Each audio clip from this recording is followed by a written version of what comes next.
What's going on, guys? My name is Ted, bringing you all our review today for the Samsung Galaxy S3. This is the flagship device right now as far as smartphones go for Android, and I want to go a little bit why it's this flagship device and why this device is so fantastic. So before I get too far into this video, I'd like to say that I've had this phone for about a month and a half now. I absolutely love this phone. Previously, I had the HTC One S, which is also a very lead contender as far as the best smartphone category goes. And this phone was released in early June, so you've got a few months old of a device, but it's still the best device currently out for Android.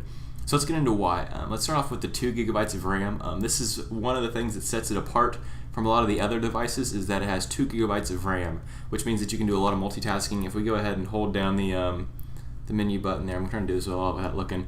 I've actually cleared my memory recently, but you can do a lot of multitasking. You see right here, I just started up my phone, so I don't have any tasks open. But it has 2 GB of RAM, so you can store a lot of processes in the background, which is really, really cool for multitasking. I flipped back to apps from a day ago and had no trouble reloading them. They don't have to refresh, they're physically inside the memory, so you just tap them and it's to the exact point that you left it 2 days ago. Really, really handy. Also about the device is it's so customizable. You'll see right here I've got a Nova launcher, which is one of the launchers that is available from the App Store, but it's not the default launcher. And it looks a lot like Jelly Bean. It's fully customizable. It's really, really nice, really, really smooth, and this device can really handle it well. A lot of devices can't even load it because it requires a certain version of Android, which I'm going to get to in a second. But also this phone has a dual-core Snapdragon S4 Pro processor, and Snapdragon is my favorite processor. The S4 is the newest one, and a dual-core means you're going to get a lot of speedy responses. And this is one of the highest clocking devices out of any device as far as smartphone goes. If you know what a quadrant benchmark is, it means it's basically, it tests and stresses the memory and the processing speed of all your phones, and this phone scores the highest on that benchmark, so it's really, really good. As far as speed goes and fluidity, this is the phone for you. It's got so much power and so much beauty to it, and it's fully customizable as well, which is one thing that's great about Android, is how much you can customize the living crap out of your phone. One more thing I'll note about this phone is that the live backgrounds really don't slow it down. However, they do consume a lot of battery life. Me personally, I love Android because of live backgrounds. I think that's the neatest thing that it has over the iOS, is that you get live backgrounds, and normally they really eat your battery, and this phone is no different. Without the double battery, you'll see here I've done a video on this. I've got a double battery as well that I can plug inside the phone, and it gives you almost eternal battery life, which is really, really nice. And I definitely suggest that with this phone because the battery life is not very good. As far as screen size, you're going to get a 4.8-inch screen that's 1280 by 720, I think is the resolution, 720p resolution. Very good resolution, and it comes in at 306 pixels per inch, which is a very, very crisp screen. You're never going to notice pixelation, at least not that I've ever noticed. And I've had the phone for about a month and a half now. Everything's really, really vibrant. Also, you get HD video playback for YouTube, not HQ, which is high quality. You actually get HD, which is high definition. And I watch a lot of YouTube, so that's really, really important to me.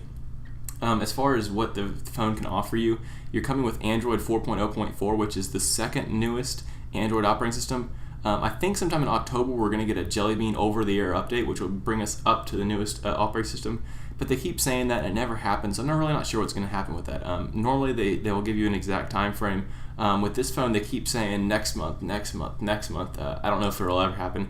If you haven't been noticing recently, Samsung got sued for $1 billion by Apple, so they're a little behind the times.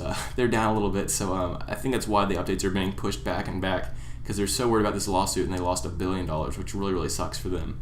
As far as the phone goes, on a scale of 1 to 10, I really couldn't be happier. I absolutely love this phone. It's so skinny, and it's just, aesthetically, it's actually not too bad. It does feel kind of plasticky, which is the only thing that I take away from it. But the phone itself is absolutely beautiful. I've never found it to be slow. There's nothing that I can do to my phone to make it slow. I can just absolutely overload it with tasks and processes, and it just keeps up with me. In the App Store, I can just go in, and when I'm moving in, I download like 50 apps, and I just go breeze through them. This phone has no trouble with that. It can install them in the background, and you never even notice a thing. So really, really fast phone. As far as the phone itself and aesthetically, it's absolutely beautiful. You have an 8-megapixel rear-facing camera as well, which is fantastic with the flash. The video quality and the image quality is fantastic. You get 1080p video recordings on this, and it's absolutely fantastic of a camera. There's nothing bad about this phone that I can think of off the top of my head. It just does everything so perfectly.